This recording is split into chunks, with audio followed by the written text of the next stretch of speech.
Remember that moment last week when we named neural depletion? That feeling of your brain waving that tiny or sometimes not so tiny white flag, even when the day isn't physically exhausting? Well, naming it, of course, was just the start because the question everyone asks next is okay, well, now what? So today we're answering that. Not in theory, not pretty self care ideas that won't work. We're doing that in real practical ways to come back online when life keeps moving at full speed. Every lesson is a lyric in the universal song. Oh, the lessons of the journey, I'll weave them in my song. Hey everyone, welcome back to Lessons of the Journey. I'm Coach Nicole here with Coach Jen. Last week we gave a name to that drained, distracted, offline feeling, neural depletion. This week we're going beyond naming it. We're talking about how to restore your energy, focus, and calm, even when your life won't slow down. In other words, how to come back online. You don't need a total life overhaul. You just need tools that actually work with a human nervous system. Let's get into it. Most of us treat recovery like dessert, something you earn after being productive. Your brain treats recovery like oxygen. When you're depleted, adding more good habits can actually make it worse. Another routine, another checklist, another thing to be good at just becomes more weight on an already tired system. So the first rule is simple. We subtract first. Before you add a meditation routine or a new planner or that miracle morning or any other shiny solution, you need to take something off your plate. Recovery starts with creating space, not filling it better. So look at your calendar for the next week and ask honest questions. What's on here that doesn't actually need to be? What did I say yes to out of guilt or obligation?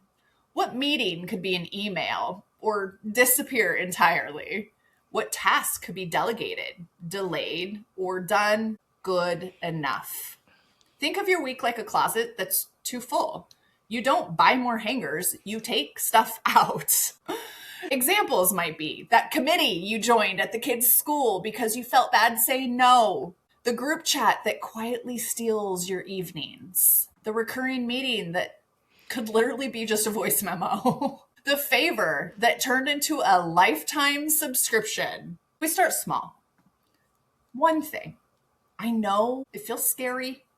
There's that voice in your head that starts yelling, but what if people are disappointed? Here is the truth. You are already letting someone down by staying depleted. That someone is you. A nervous system running on fumes cannot show up in the way your heart wants to. This is not quitting. It's creating breathing room so your nervous system can finally exhale. Feels good. The second strategy is biological basics. And I know this sounds too simple, but hear me out. When you're depleted, your brain needs three things above all else: sleep, nutrition, and movement. Sleep is non-negotiable. Not Netflix until 2 a.m., not scrolling your phone in bed, actual restorative sleep. Aim for 7 to 9 hours. Your brain cleans itself at night like a dishwasher cycle. If you interrupt it, yesterday's stress stays on the plate. Protect your sleep like your life depends on it, because quality of life does depend on it. Side note, if you have a hard time sleeping, try brown noise. I have been really impressed with how much it helps me. Nutrition means eating regular meals with actual nutrients. Oh, those things. Yeah, not just coffee and chaos.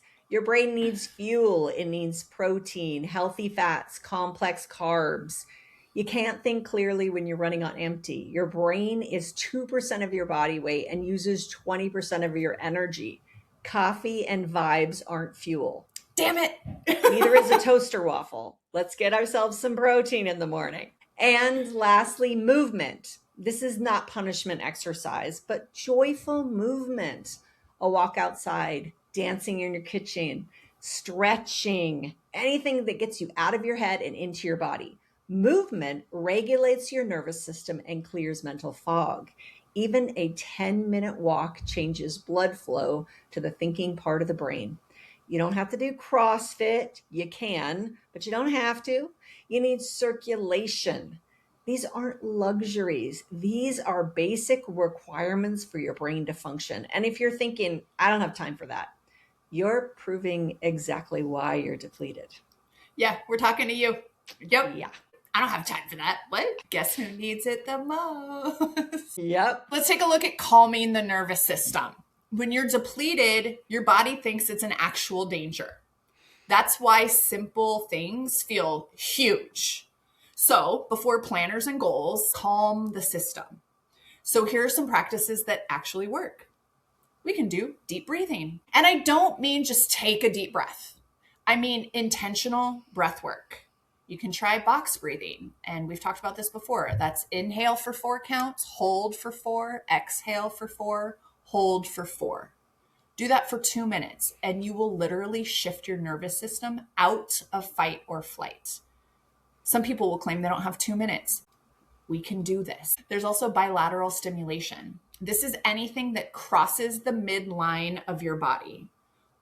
Walking, tapping your knees alternately, butterfly hugs where you cross your arms and tap your shoulders. This helps integrate the left and right hemispheres of your brain and calms your nervous system. Give yourself a big hug. Grounding techniques, the 5, 4, 3, 2, 1. What are 5 things you can see? 4 things you can touch. 3 you can hear. 2 you can smell. 1 you can taste. This brings you into the present moment and out of the stress loop in your head. Love that. And here's one that people don't talk about enough: social connection.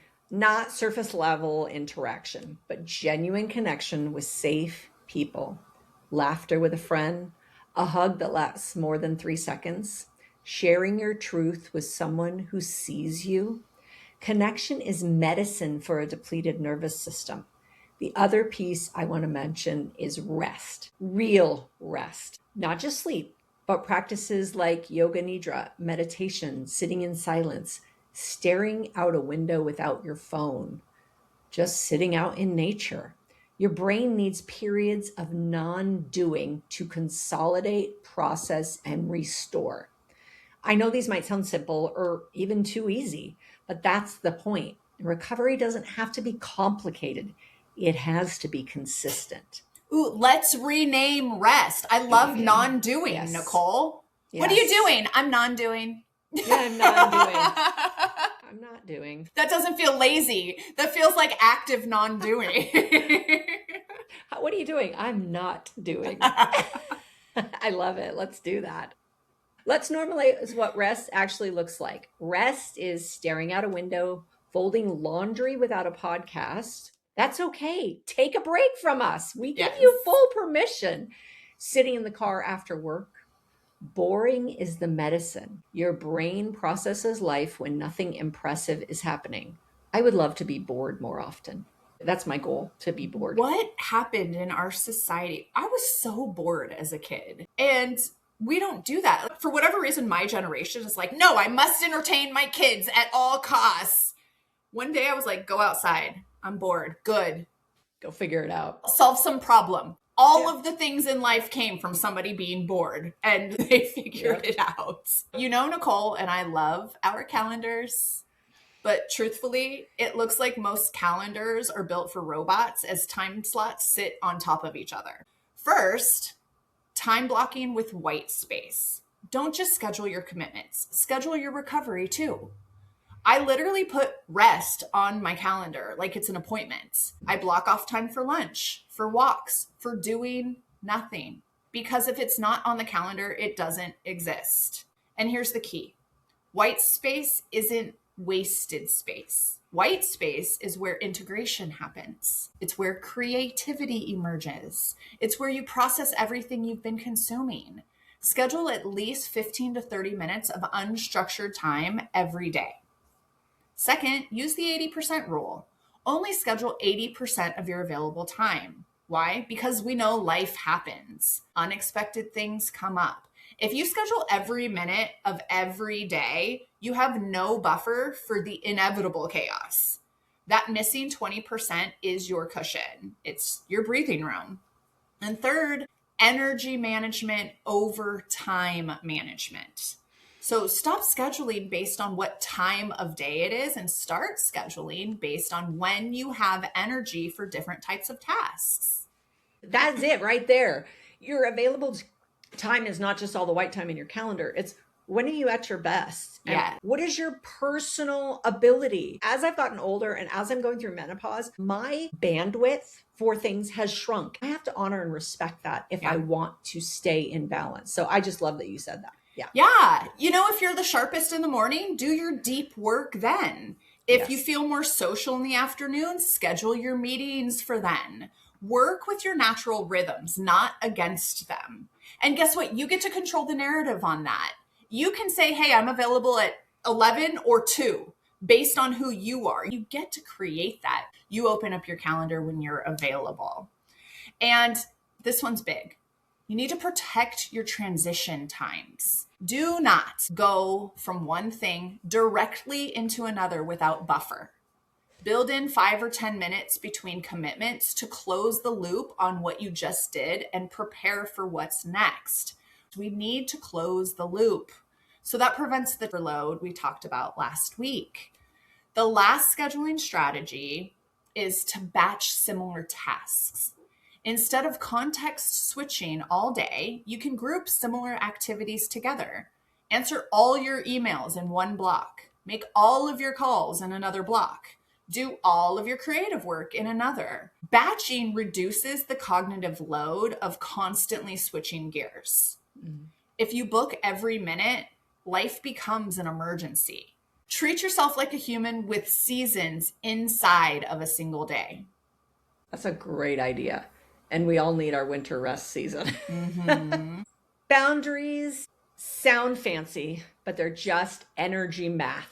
Let's talk about this. You can go back and check out our episode dedicated to boundaries. Every yes spends energy or your battery. Let's talk about those boundaries because you can have the best schedule in the world, but if you can't hold boundaries, it's meaningless.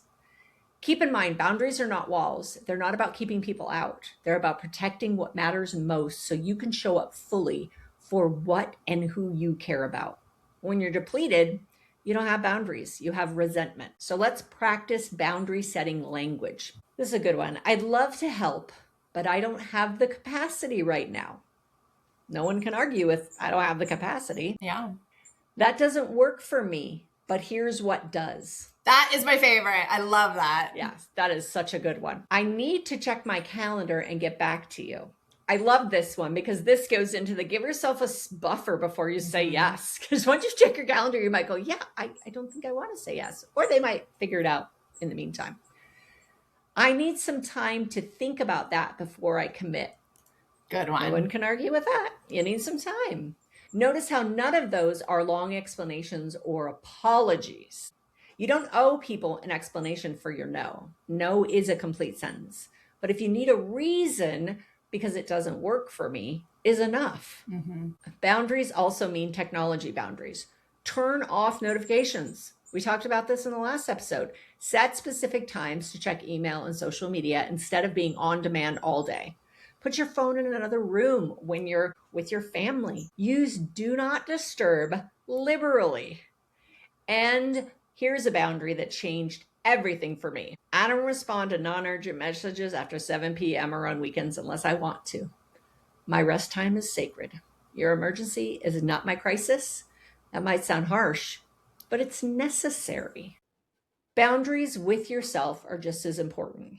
Set boundaries around overworking, perfectionism, and people-pleasing. Notice when you're about to say yes out of guilt and pause. Ask yourself, am I saying yes because I want to or because I'm afraid of disappointing someone? This is why I love when people ask, just say, I don't know, let me get back to you. I got to check my calendar. Yeah. Because then you can take a breather to think about all these things. Remember, people who truly care about you will respect your boundaries, and people who don't respect your boundaries don't have your best interest at heart. Boundary violations are data. Pay attention. Boundary violations are data. Pay attention. Yes, that's a tough pill to swallow sometimes. Yeah. It's good information to have, though, for sure. Okay, you know me and my 4 agreements, so... Your TED Talk? God, I will die on this hill. Okay, let's connect all of this to the 4 Agreements by Don Miguel Ruiz, because I think these ancient principles are so relevant to neural depletion. So the first agreement, be impeccable with your word. When you're depleted, you say yes when you mean no. That reminds me of a Bluey. You know that cartoon? There was a Bluey episode where it was like, does your inside voice want to say no, but your outside voice says yes? So I'm glad they're teaching this now, you know? Yeah. You make promises you can't keep. You gossip, you complain, or speak negatively to yourself and others. Being impeccable with your words means honoring your truth. It means saying what you mean and meaning what you say. It means not overcommitting and then resenting it later. So practice this. Before you say yes to anything, pause. Check in with yourself. Is this a true yes, or is this a fear-based yes? Your word is powerful. Please use it wisely. The second agreement is don't take anything personally. Neural depletion makes everything feel personal. Someone doesn't respond to your text and you spiral. Someone gives you feedback and you're devastated. Someone cancels plans and you assume they don't care about you. But here's the truth. Other people's actions are about them, not you. Everyone is fighting their own battles. Everyone is navigating their own depletion. When you stop taking things personally, you free up so much mental and emotional energy. Practice this. When something triggers you, ask yourself, is this about me or is this about them and their stuff? 9 times out of 10, it's not about you. Agreement number 3. Do not make assumptions. We make assumptions all day long. We assume we know what people are thinking. We assume the worst. We assume people should know what we need without us saying it. Then we're disappointed when our assumptions aren't met. Assumptions create unnecessary cognitive load. They drain you. Instead, ask questions, clarify, communicate directly. Don't waste energy on stories you're making up in your head. Practice this.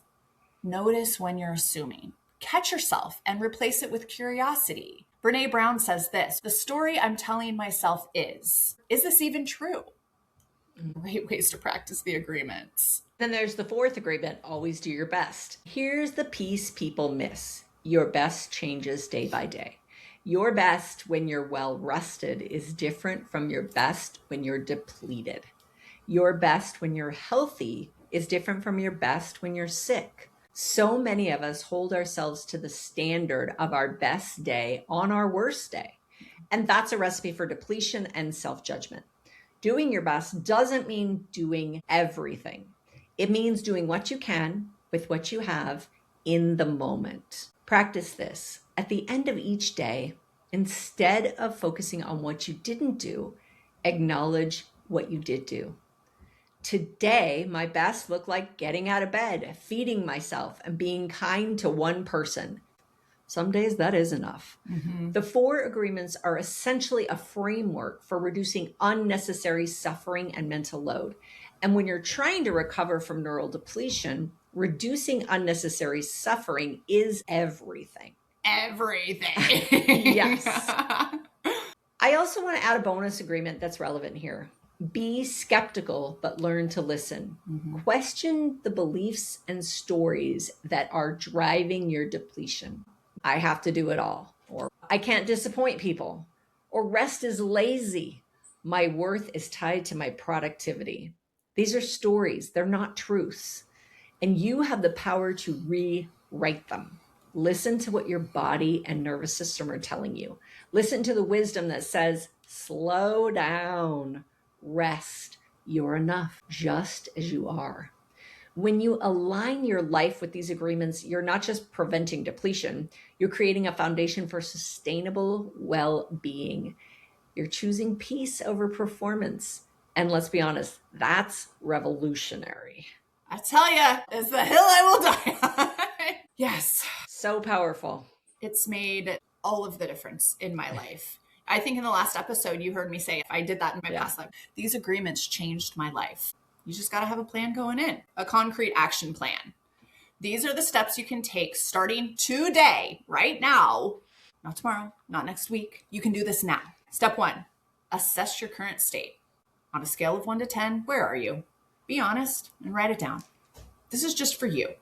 We're not turning in a report. We won't grade you on this. Step 2, identify your biggest depletion source. Is it overcommitment? Is it lack of sleep? Is it a toxic relationship? Is it poor boundaries? Let's just name it. Step 3, choose one thing to subtract. Look at your calendar and your commitments. What can you remove or reduce this week? Step 4, choose one biological basic to prioritize. Is it sleep, nutrition, or movement? Pick one and commit to it for the next 7 days. Step 5, set one boundary, just one. Practice saying no to something that doesn't serve you. Step 6, schedule your rest. Put it on your calendar. 15 minutes of non-doing every day. That's it. 6 steps.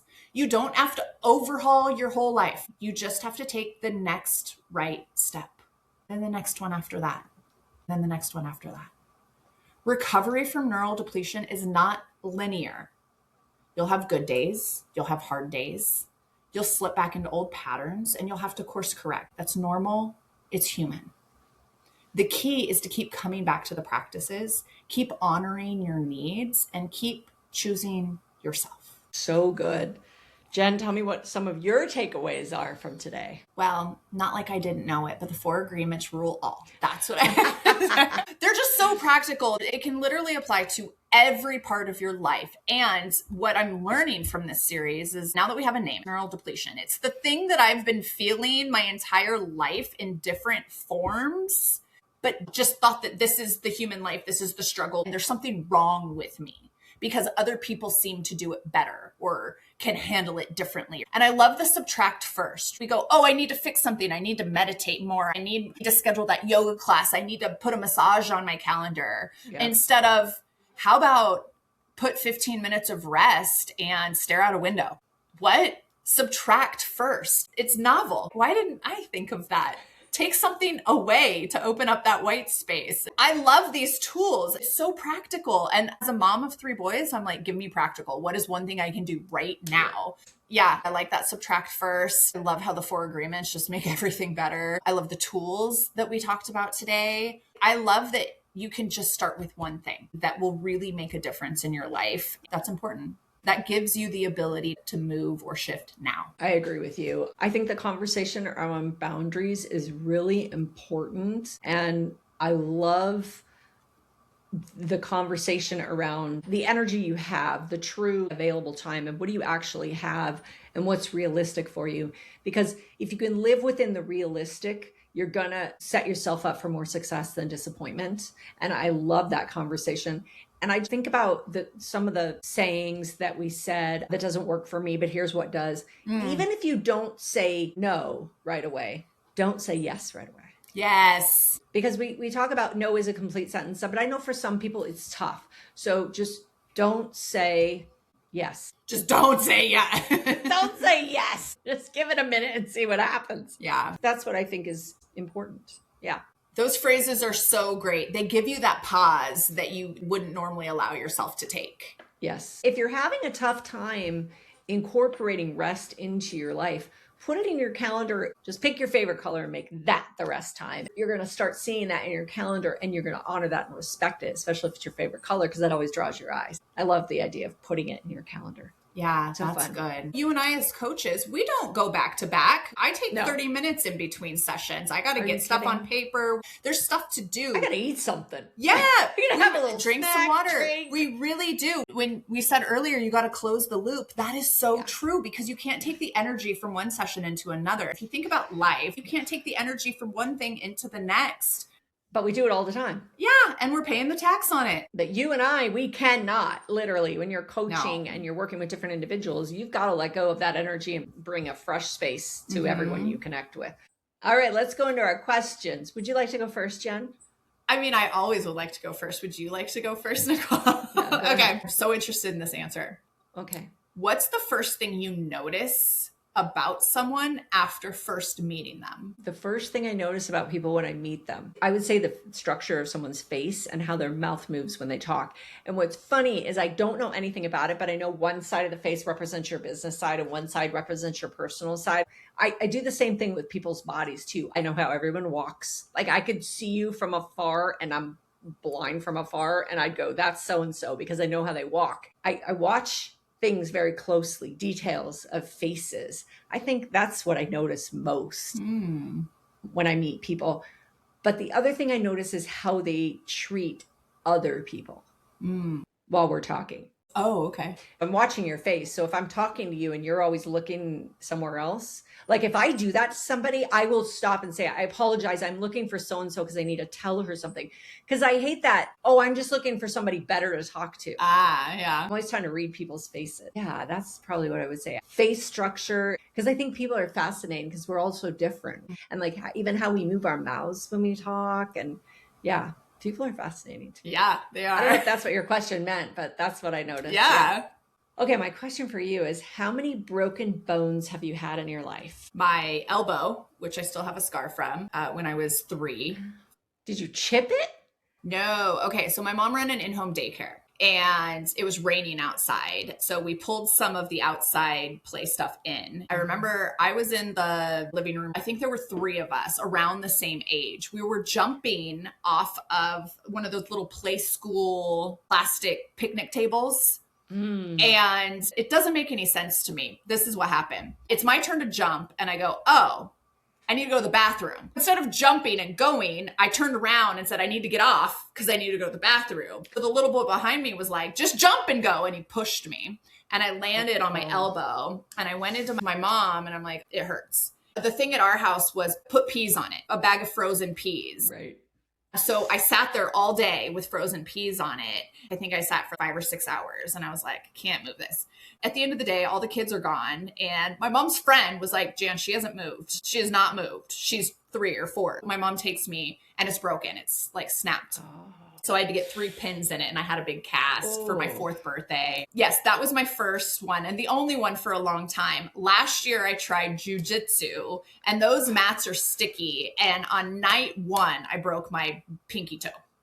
Because my body and my foot moved, but my toes did not. It went like that way. There's nothing you can do for a broken toe. You just pop it back into place. But I've been pretty lucky. I've sprained ankles before. I was an athlete my whole life, but only 2 broken bones and made it pretty good. So now I knew you were an athlete. That's why I figured you'd have more broken bones, but that's pretty good. Being a former competitive athlete, now I'm like, all right, osteoporosis, I'm going to protect from you.